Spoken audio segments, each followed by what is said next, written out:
¿Qué se esconde detrás de una sonrisa tímida y unos botines llenos de gloria? Andrés Iniesta, el héroe silencioso del gol eterno, el campeón del mundo que no gritó, el futbolista que en su mejor momento se estaba rompiendo por dentro. Porque nadie te enseña que ganar no siempre cura, y que detrás del mayor triunfo de tu vida puede esconderse el duelo más silencioso. Esta no es una historia de fútbol, es una historia de humanidad, de dolor, de duelo, y de cómo a veces el mayor partido se juega por dentro. En el minuto 116, Iniesta marcó el gol más importante en la historia de España. Pero no lo gritó, no se golpeó en el pecho, no buscó cámaras. Lo que hizo fue mirar al cielo.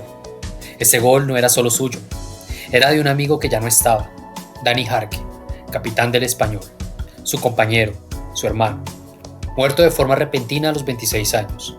Aquel día Iniesta le regaló la eternidad a Dani, porque incluso en el momento más glorioso no olvidó el dolor, porque ese gol no fue una celebración, fue un duelo.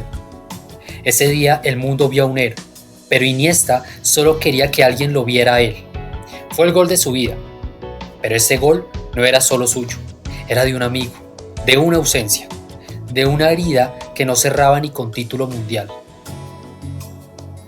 Celebración de España, jugadores levantando la Copa del Mundo, luces, confeti, abrazos, euforia. Pero entre todos, un rostro queda solo, el de Iniesta.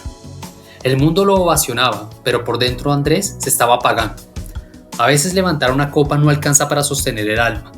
Tras ese mundial, Iniesta cayó en una oscuridad que nadie imaginaba. Insomnio, ansiedad, ataques de pánico. Una tristeza invisible pero constante. Él mismo dijo, sentía que no era yo, que no podía disfrutar de nada. Era un dolor dentro de que no se iba, algo que no sabía explicar. Pensé que me estaba volviendo loco. No se trataba de perder. Iniesta había ganado todo, y aún así no podía levantarse por las mañanas. A veces, el mayor enemigo de un campeón no es el rival, es el silencio. Ese que se mete en la cabeza y te convence que no vales nada. Y Andrés, el héroe nacional, tuvo que luchar contra su propia sombra. ¿Cómo se explica que alguien tan querido se sienta tan solo? ¿Cómo se sostiene el alma cuando el cuerpo ya no responde? Andrés no dormía, perdió peso, perdió el deseo, se alejaba de todos, incluso de sí mismo. Pero seguía jugando, con la camiseta pegada al cuerpo y el vacío pegado al alma. Sufría una depresión profunda, pero pocos lo sabían, porque el fútbol no da espacio para hablar de tristeza, porque ser fuerte en ese mundo es no llorar. Iniesta jugaba con el corazón roto. Su duelo no era solo por un amigo, era por sí mismo, por un Andrés que ya no se reconocía frente al espejo. A veces ni el sol puede entrar. Andrés se despertaba y deseaba no haberlo hecho. Todo dolía, el cuerpo, la cabeza, el alma. Podía estar rodeado de miles de personas y sentirse el ser más solo del planeta. El campeón del mundo no encontraba razones para seguir. Había tocado fondo y en ese fondo entendió algo vital. Pedir ayuda no es rendirse, es comenzar a pelear. La depresión no se ve, no se grita, no sangra, pero puede destruirlo todo. Iniesta lo supo, lo vivió y desde el abismo eligió pelear. Hay días en los que vestirse es una victoria, días en los que respirar cuesta más que correr 90 minutos. Andrés estaba ahí, físicamente, pero su mente se había ido a un lugar donde no llegaban los aplausos. Lo más difícil no era jugar, era fingir que estaba bien, que todo seguía igual, porque en el fútbol si no rendís, te reemplazan, y si decís que te duele el alma, te miran raro. La muerte de Jarque no solamente fue una pérdida, fue una fractura interna, el golpe que terminó de romper lo que ya estaba agrietado. Él mismo también decía, no encontraba placer en nada, iba a entrenar sin ganas, volvía a casa vacío, me sentía apagado. Era como vivir en una película muda, sin color, y lo peor es que nadie notaba el gris, porque la depresión no se mide en goles, se mide en silencios, en abrazos que no se piden, en lágrimas que no se atreven a caer frente a los demás. Y en ese reflejo, Andrés decidió no rendirse.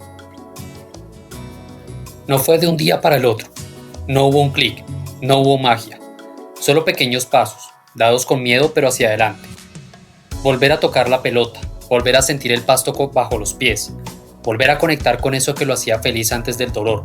La familia fue el refugio, el lugar donde no tenía que fingir nada, donde ser Andrés era suficiente. Iniesta volvió, No es el mismo, sino más humano, y en esa humanidad estaba su fuerza más grande. Ese balón no venía solo, venía con años de lucha y noches en vela, con una camiseta invisible. Cuando el mundo gritaba, él lloraba, no por la gloria, no por el título, sino por lo que llevaba escrito en el pecho. No fue un gol, fue un abrazo eterno, fue un te extraño que dio la vuelta al mundo. Y en ese segundo el dolor se convirtió en luz, y Andrés Iniesta encontró su redención. Andrés Iniesta nunca gritó fuerte, nunca pidió focos, pero su silencio habló más que 1000 discursos, porque detrás de cada pase había una historia, detrás de cada gol una herida. Nos enseñó que el fútbol también puede llorar, que ser sensible no te hace débil, que hay campeones que no levantan copas sino almas, y quizás por eso Iniesta nunca fue un solo jugador, fue un susurro eterno en la historia del fútbol. Si esto te tocó, si alguna vez sentiste que el fútbol era más que un juego, este canal es para vos. En La Magia de los 11 contamos historias con alma, porque detrás de cada jugador hay un ser humano. Suscríbete y camina con nosotros, por donde el fútbol también llora, ama y late. Si alguna vez un gol te hizo llorar, si alguna vez sentiste que un jugador decía más en silencio que con palabras, entonces entiendes la verdadera magia del fútbol. Este canal no es solo para fans, es para los que sienten, para los que entienden que el fútbol también es memoria, dolor y redención. Nos vemos en el próximo video.